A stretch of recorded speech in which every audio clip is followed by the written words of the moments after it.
season, and just think about what you'll do if a significantly larger storm comes this way later on in July, August, or September. Always good advice to have, and everybody will stay in contact and keep you posted on everything as we go through hurricane season. So, thank you. Thank you. One area of special concern that we've learned from recent storms is independent living groups, independent living centers. We found out during recent storms that we had unscrupulous owners and managers of group homes that just abandoned their clients, their residents. We're actually in the process of trying to identify these facilities. We know of nursing homes who are state partners, but we do have some unregulated, undesignated independent group homes, and certainly Independence Hall on Airline, the Pickner Street circumstances, and the interim director of Public Safety and Homeland Security, Tom Minos, will come speak about what we can do, and let me ask the public to help us identify these residential facilities, senior citizens in particular. If you have seniors in your family, make certain that they're cared for and bring them to our attention. If it's a life safety issue concerning one of the group homes, call 911. It'll be treated as an emergency. We'll hear later from our first responder chiefs, but Tom, at this time, if you come tell us what the center and what your team's doing to prepare it. And but let me thank Councilman Ramirez as I look over my shoulder. It's great to have the cooperation of City Council and all of our department heads. You know, it's amazing during these crises, these storms, you really see the best out of our city employees. So thank you for all the folks that help us protect Houston. Tom, I'll yield to you at this time. Mr. Mayor. First of all, thank you, Mayor, for the excellent support along with all the council members and all our city stakeholders. We have some great partnerships. And during these last couple of months since April, we've gotten together on some storms. You know, we already had one. This is our third one, it seems like, since April. Our OEM is going to be at level 3, increased awareness to ensure the safety of everyone. As the news, the weather has been indicating, Tuesday and Wednesdays are our areas that we're really concentrating on. Our OEM team is going to be ready to respond. The other thing, how do we get that information to you?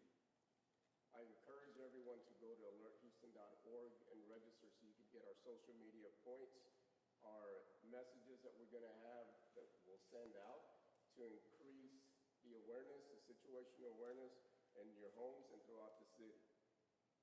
And emergency management, as always, is coordinating with all the stakeholders behind it.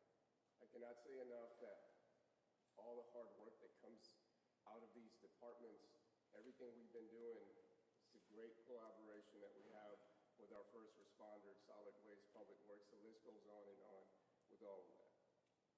The other thing we're encouraging people that you'll continue to hear the messages from all of the stakeholders behind us is together against the weather, the community approach, the whole compassion approach.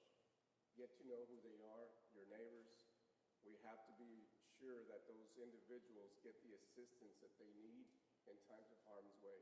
And as the mayor mentioned, the one thing that we're really focusing on, as well as the rest of the city, is that independence, assisted living homes, senior living homes, that we are put at the forefront. Our OEM team has identified those areas along with PD and fire, health department, to ensure that those individuals are not forgotten during times of disaster. Our office cannot emphasize that enough, that they will not be forgotten, and we will continue to monitor very closely to ensure that each and every one has the safe means to get out of harm's way. And that's what we've done. We've been doing it, continue to do it, but with that said, once again, our OEM team, our city, has been operating and is going to be watching this closely. Increased awareness, we're going to be working together. And with that said, I'm going to yield to Chief Satterwhite, HPD.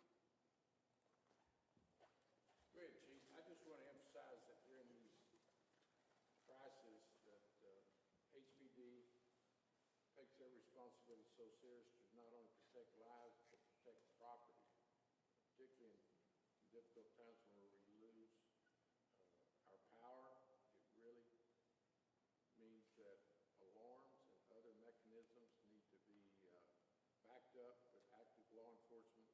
And I can't say enough about HPD and their commitment to public safety, including property and lives. Chief Satterwhite. Thank you, Mayor.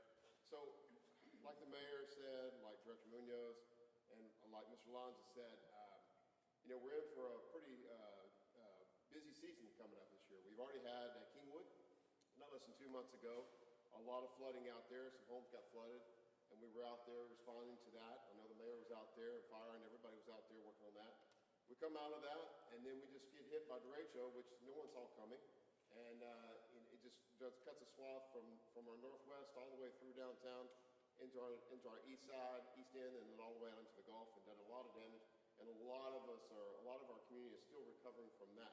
So, and that's just the two already, and now here we are facing this one this week. So it's a testament that we're probably in for a very busy season, and that's really probably the bad news. But here's the good news. As far as the Houston Police Department is concerned, we are better prepared than ever before. When we had Hurricane Harvey hit us 7 years ago, we had 5 high water rescue trucks, and I don't think 2 of them even worked that well. And we had a few boats, and we didn't have hardly any officers trained in high water, swift water, or anything like that. Well, today we have over 20 high water rescue trucks. We have over 30 boats. We have almost 300 officers that have been trained in swift water, high water rescue, and we're adding to that every day. So we took it upon ourselves to raise our own bar after Hurricane Harvey to make sure we're ready. Hurricane Harvey was an incredible thing. Like Director Munoz said, people came out and helped people. It was a testament to the nation, to the world, how Houston came together during Harvey, and everybody helped everybody, and so many lives were saved because of that. We're better prepared today, so I want the public to know that. We're better trained, and we'll have better communication. Now what you can do, the public, is when you are facing really high winds, rain, or whatever, we don't know what we're going to get hit with, don't drive in these conditions if you can avoid it. We're going to be out there. We're going to be patrolling the streets. Like the mayor said, we're going to be watching out for your businesses and everything else. Don't go out in really adverse conditions unless you have no choice. That will help us immensely, because if you don't get into trouble, then that's one less person. We'll be there for you, but we can then focus on other things. So that's how the public can help us. Number 2, if you haven't already, take a look at the Hurricane Preparedness Guides. Every one of the media stations here have posted it, as well as we have posted it. There's a lot of essential information. We're going into potentially a very busy season. Let's get prepared now. Let's get all the resources that we need, all the water and food and things like that you might need. There's a whole list. I won't try to go through it all. But just download it, open it up, and get prepared now, Houston, and you'll be a whole lot better off later on if we get hit. God forbid, hopefully we won't, but if we do, you'll be much better prepared for that. So with that, I'll yield back to the mayor. Thank you all. Yeah, thank you, Chief. And Chief Pena, if you'll come tell us the role of Houston Fire in your preparation and these bring firemen that I saw during Chorizo deal with live wires, and it's just they're our heroes. Yes, sir. Thank you, Mayor. First of all, and thanks for bringing all these stakeholders together and heightening the awareness as we move into hurricane season. And this is the time to come together as a community for the safety and the preparedness of our community. Because we saw last month, it doesn't take a hurricane or a tropical storm to have some issues. So we really need to be prepared all year long, 12 months out of the year. And the best thing we can do for recovery is have flood insurance. Flood insurance sometimes takes about 30 days for it to really activate, so you need to make those preparations now. In terms of the issues that we will see and we anticipate with these downpours tomorrow, Tuesday, and Wednesday, and maybe into Thursday, is we think it's going to be more of a rain event. Matt, I don't want to steal your thunder, but we think it's going to be more of a rain event, so we anticipate street level flooding, and that is always a concern.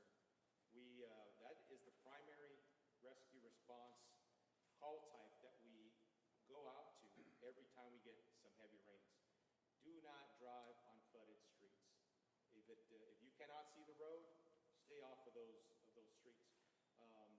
You don't know what the water has done. You don't know how deep it is, and you don't know if it's washed out the road. So please be cautious of those situations. The other thing is, if it is a wind event and we do have power outages, please make preparations to use your generators safely. Do the maintenance on those right now. And if you're going to use them safely. Use them at least 20 feet from your homes, away from any openings, doors, or windows. Do not use them inside the garages, even if your door is closed. If you have a power outage and you're using your vehicle to charge your cell phones or any other devices, move your vehicle outside. Don't leave the car running inside the garage. Carbon monoxide is deadly in small amounts. This year, in 2024, we've had nearly 200 carbon monoxide poisoning calls that we responded to. And we've had over 50 high water vehicles or street level rescues that we responded to. So again, it doesn't take much. Please be cautious. As has been mentioned here before, make sure that you sign up for the alerts. And on your cell phones, make sure that your settings are such that you can accept those alerts as they come in. I know they're a nuisance sometimes, and we shut those things off on our cell phone. Make sure you activate those, especially as with this weather that we're expecting. So again, look, this is a time to prepare. It's a time to come together as a community. The Houston Fire Department is prepared to respond, but you all can do your part as well in staying safe. As the police department, we do have all our high water vehicles in operation. We have, again, in Harvey, we didn't have any. Now we have 15 that are at our disposal. We have high water vehicles. We have boats. We have a 140-member water strike team that's ready, equipped, and trained to deploy. But again, the best recommendation we can make is have your preparations made. Be safe. Do not expose yourself to any risk, especially as these high winds and waters visit our city. All right, back to you, Mayor. Thank you, Chief. Angel, Office, People with Disabilities. Important. Thank you very much, Mayor, and very appreciative of the leadership that we have here behind me. I do want to emphasize that the Mayor and the administration is looking heavily into ensuring that the disability, access, and functional needs community also stay safe during these emergency situations. We will, at the Mayor's office, continue to provide awareness and access needs for the support of communities that have people with disabilities and senior citizens. It is important that we emphasize the importance of accessible content, correct? And so not just having American Sign Language interpreters available through the communications that we're doing, but also in multi-language documents and flyers that go out into the community. We understand the collaboration is going to be very important during this entire process, and for that reason, we are working with several departments to ensure that we are taking a holistic view at services and programs for people with disabilities and those with access needs. You can also contact the Mayor's Office for People with Disabilities before and after any hurricane or preparedness efforts to ensure that we are connecting you to information and services in your area. On May 4th, on May 4th of this year, we provided a workshop for people with disabilities to ensure that we're connecting them to resources. Access to preparedness information is going to be very important. That's why the Mayor's Office is working heavily with communications representatives throughout the city of Houston to ensure that we're including accessible content, not just through press conferences, but on social media as well. Now, what can you do as residents and as a good neighbor?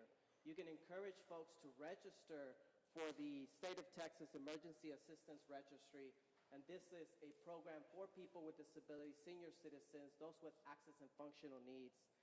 We have done a very great job with Derecho to ensure that we are providing wellness checks for folks that are in need. We will continue to do that during this hurricane season. We are also working heavily on a task force that will identify the needs of the disability community and access and functional needs.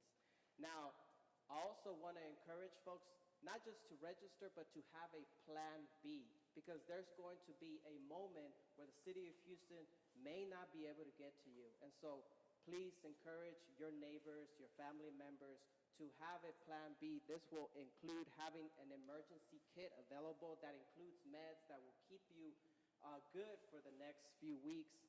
Have a contact list. We will hear about getting to know your neighbor. Have a plan of transportation or alternative transportation for people with disabilities.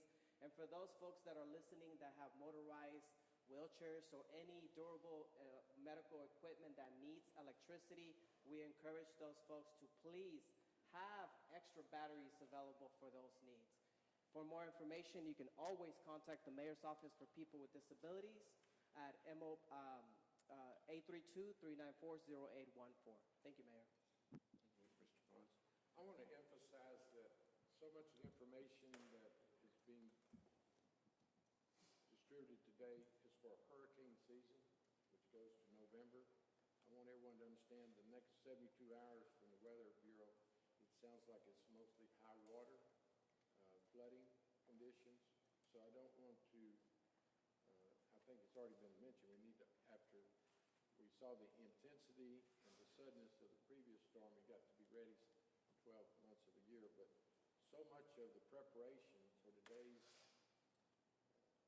sharing of information is for hurricane season, and I don't want people to get the anxiety that I can feel in the community getting ready for the storm that's out in the Gulf as we talk.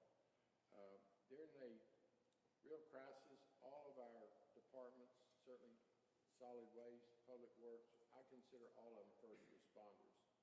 So with that said, Randy, do you have any announcement that public works needs to have what we learned from recent storms? Certainly traffic enforcement, traffic lights were a major challenge.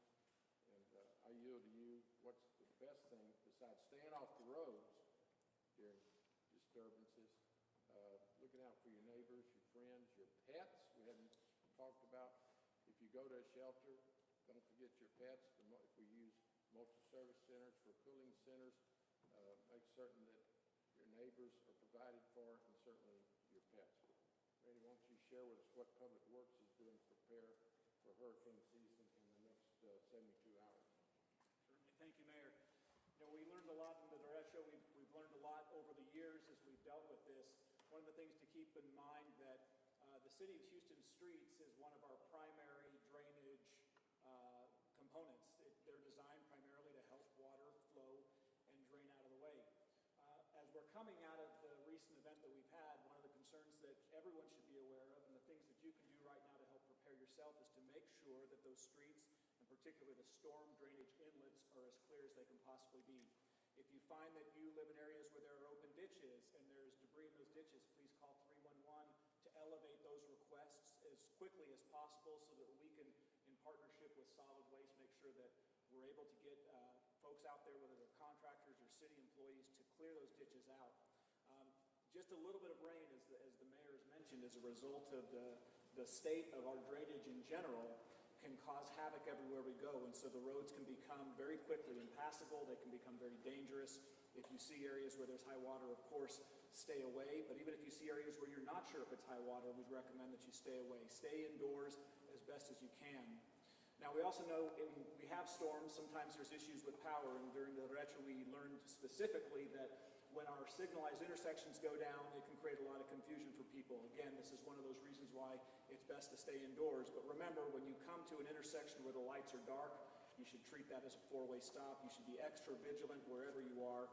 And if you see debris on the road that's blocking the way, Public Works is already mobilized and standing by and will be continually ready throughout the entirety of this event to make sure that we can respond and help remove the debris from the right-of-way.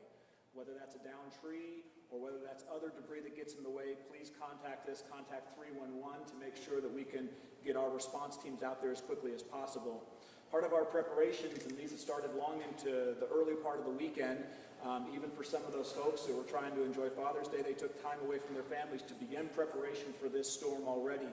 That's one of the things that we commit to do as public servants.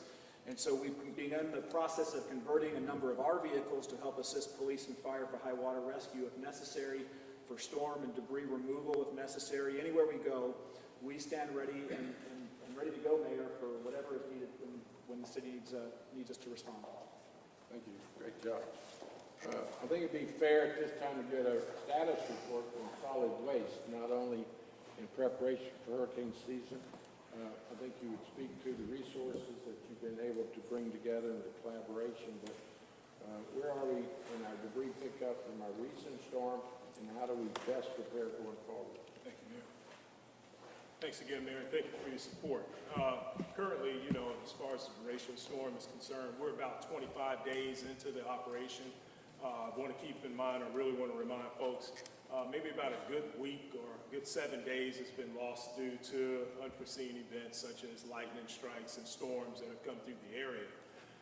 We estimated prior to beginning debris removal collections that we would have about maybe 1.5 million cubic yards out there. Just want to let everyone know we expect to exceed that capacity or that amount, and we expect to hit maybe about 1.8 to 2 million yards of cubic debris that are being generated from this particular event. Overall, we're about 75% of the way complete with our initial first pass. We want to encourage people to continue to be patient, but then also let us know where you're seeing or you have storm debris removal needs that may still exist today. We also want to encourage folks to keep the debris out of the ditches if possible. As you've heard mentioned earlier, just a log or something that you want to get off your property, if you place it in the ditch, that can also contribute to other adverse situations that we don't need to deal with at this time. Our goal is to try to continue to expedite debris removal as quickly as possible so that, as you can see, it's already an active season and we're not out of the first month yet, so that we can be prepared for whatever events may come across down the wire. Obviously, when events like this hit, it exceeds the city's capacity to be able to expedite debris removal as quickly as possible. So we do want to let everyone know that we have up to 4 debris removal contractors that are ready and willing to come in and assist the city with the debris removal effort. So thanks again, Mayor. We're definitely well prepared. And in closing, I'd like to say that if anyone has any questions about the solid waste pickup, debris management, whatever it may be, strongly encourage everyone to download the HTX Collections app. Thank you, Mayor. Thank you. Nothing's more important during the process is the health department, who has got years of experience in the Director Williams' leadership. So, Steve, what do you want us to be prepared for? Thank you, Mayor. Our role at the Houston Health Department is certainly to promote health, but also protect folks from man-made and natural disasters. We know that we must remain prepared, and a part of our preparedness is understanding our community's changing needs. We're concerned about any weather event that might threaten an individual's health. And our doing an analysis of the last 2 summers, we discovered some alarming trends. Data showed that when temperature outside is as low as 80 degrees, some of our community members began to experience heat-related illnesses severe enough for them to require visits to the emergency room. From May to September of 2023, there were more than 3,500 heat-related illness visits to the Houston area emergency rooms and health facilities. There are certain populations that are vulnerable under these circumstances. Individuals who are elderly, young children, those people with pre-existing conditions, and certainly people who work outside. My advice is to tell people to not try to tough it out. Be concerned about your health. Our multi-service centers are available both during and after severe weather conditions. We certainly activate during emergency response, and they serve as hubs for providing emergency shelter and certainly serve as havens during also heat-related situations as well as when it's cold outside. And so we want people to be concerned about themselves, but also concerned about their neighbors, but also remember that if you're certainly vulnerable in these situations, to not tough it out, to seek some level of refuge. You can find the locations of our multi-service centers at houstonhealth.org. Certainly, we do this in partnership with a variety of other agencies, but we're here to say that our multi-service centers and our health department is here to serve. Thank you, Steve. I was shocked to learn during our recent storm that some of our multi-service centers do not have generators. Talking about years of neglect. How we consider using multi-service centers during a loss of power, and then we learned in the recent budget made Kashmir multi-service center as a priority. We're talking to our federal delegation about helping us get federal funding. We're talking to the private sector, but it would be my goal that all of our multi-service centers and city facilities that we're going to use during rescue would have backup generators. Speaking of rescue, it leads you into recovery. You can see how proactive the team has been to get ready for hurricane seasons. I don't think there's one thing that's been left unaddressed. Now the key component is after a major storm, the recovery. I can't emphasize enough how fortunate we are to have an experienced hand leading our recovery preparations in Angela Blanchard. Angela, will you come address what are the top priorities in the area of recovery after a major storm? And I want to thank you for your long hours and the collaboration. I was with Angela the day that the derecho came through. That morning, there were like 35 stakeholders preparing to address Houston's recovery in case of a major storm. So Angela, I'll yield to you. Thank you. And you might tell them you've gone through some major storms in this position before. I'm taking a little personally these comments about the elderly and my long and robust portfolio of storms. But yes, a few storms. But I do remember when I was a little girl that the way we prepared for storms was to make a big pot of gumbo. But we don't live in that world now. We live in a different world where storms are bigger, better, bigger, tougher, stronger, and there are more people in their path. Here's the deal. We know we can count on these folks, right? They know what they're doing, and they're thinking about response and prep and recovery all of the time, that all of us must do that. Every form of disaster preparedness to recovery requires a three-legged stool. We know what our public officials are going to do, and we know what capacity they have. We need the private sector, and we need the philanthropic sector at all phases. And this last storm, which came out of nowhere, we saw a robust response from the other sectors. We saw HEB, who exemplifies exactly what we mean by preparedness. They invest a great deal in their own ability to get back in business immediately, and they over-invest so they have the resources to help everyone else. That's what allowed them to bring in a mobile kitchen and serve 2,500 meals, meal after meal, until people's power came back on. They also gave to a fund.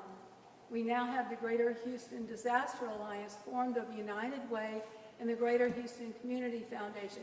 This is organized contributions in a way so they can be deployed in a deliberate and planful fashion. And in a month, that fund raised $3 million to respond to the all hell that broke loose in May. So that organized philanthropy makes a huge difference, and it's also what enables the Houston Food Bank. Houston Food Bank, through its 200 partners, put out 8 million pounds of food. Food was a much bigger issue in this storm than I've ever seen it be before, and we know why that is. We know people don't have a lot of savings and resources, and we know food is expensive. And we saw the response from the food bank to that need. Now we are moving out of the immediate emergency phase, and we're moving into recovery when the struggles are less visible. You can see the debris, and you can see the lines for meals. In this stage of recovery, you don't see the people struggling in front of their computer screens, trying to navigate insurance and FEMA applications, trying to figure out where they're going to live because their apartment complex was wrecked. These are the struggles that we are concerned with, and the people that address those best are people like Ricardo Barnes, who is out in the Spring Branch Family Development Center because he was there every day And he turned that center in almost no time into an emergency response center. And that's where people are going, to those community centers and those nonprofits. And they're standing up a welcome and assistance the way they've always done, if you help. I'm so glad to be in a city that understands that all sectors are needed and that generously supports them all. The final thing is, you know, I have like these sayings about disaster, and the first one may sound cynical. It says, no one's coming. And what it really means, you're supposed to handle up and take care of your own business and prepare your household and prepare your block and prepare your neighborhood, because nobody can get to you quicker than your neighbor, and nobody can get to your neighbor quicker than you can. We know how to do hard things in this region. Most of us either were born here or we came from tough places. But the way we do it is we do it together, and we prepare together. So I want to see your shelf with all your supplies as we go into hurricane season. I want to say a special thank you to the mayor and also acknowledge him for being the first mayor in my lifetime to actually start thinking about all this in January, which is when he called us all together to work on it. And also Chief Munoz, who's done just a wonderful job of connecting the first and emergency phase to the recovery phase.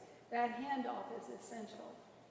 So everybody that performed in this last go-around is ready to do it again for our city and for our neighbors. Thank you. I'm often asked, what do you enjoy about being mayor the most? It's moments like this when I see government working, the collaboration. Being in the emergency center I guess, the freeze in January, the Kingwood floods, Burrito, now the preparation that's on display today. That's the most rewarding part of being mayor, to see government working and allowing people to be safe and secure. And government can't do everything. Angela mentioned HEB, the food bank. Let me emphasize the job that CenterPoint did during the recent storm, bringing in as many as 7,000 individuals from outside the city of Houston. TxDOT got off of their thoroughfares and helped the city with our traffic light enforcements. The state of Texas Emergency Center had pre-positioned trucks with water and supplies. So as we all recognize, no one does it better than Houston, Texas. And it doesn't happen by accident. It happens as a display for other communities. With that said, any questions? Well, most of us are pretty anxious to go to work. And we got the equipment we get to go see. You mentioned it briefly in the beginning about the people who may be some bad actors who own and operate assisted living facilities. What type of action can they expect in the event that the weather gets bad once again and more communities like that, vulnerable people, are left without Well, we're trying to be very positive. Not only we've made some of the centers our focus during the last storm. On Sunday afternoon, we were around here at 2 o'clock and heard about Independence Hall. Seniors locked in their rooms without water since Thursday. HPD had to work with Houston Fire to actually knock down some doors because we felt like seniors had been completely abandoned. There was a red tag actually on the office door. So we reacted.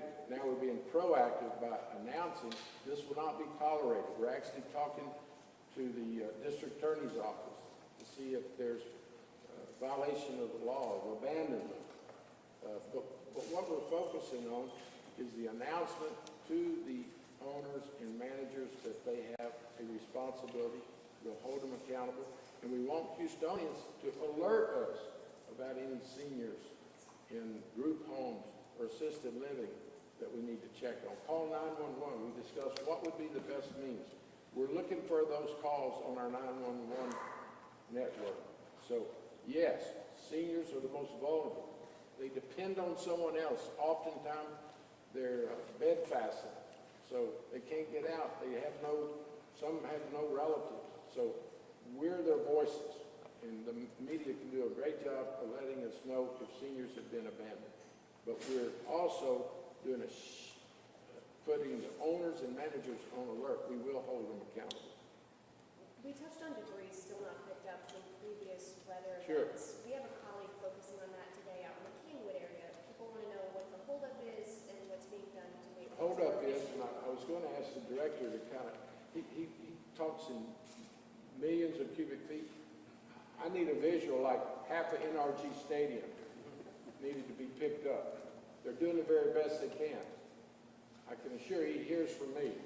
If we need additional contractors, we'll do that. But it's been, what, a month?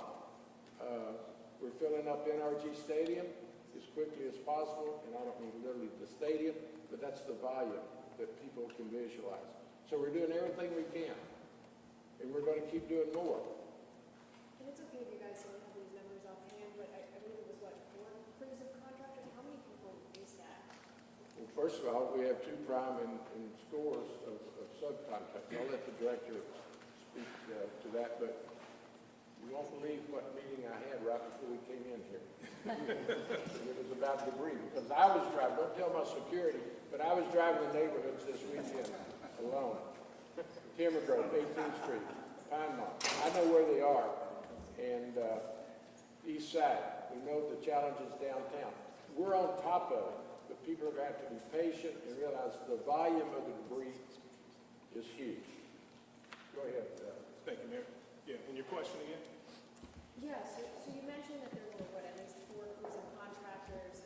How many people does that translate to? How many people are actually out picking debris?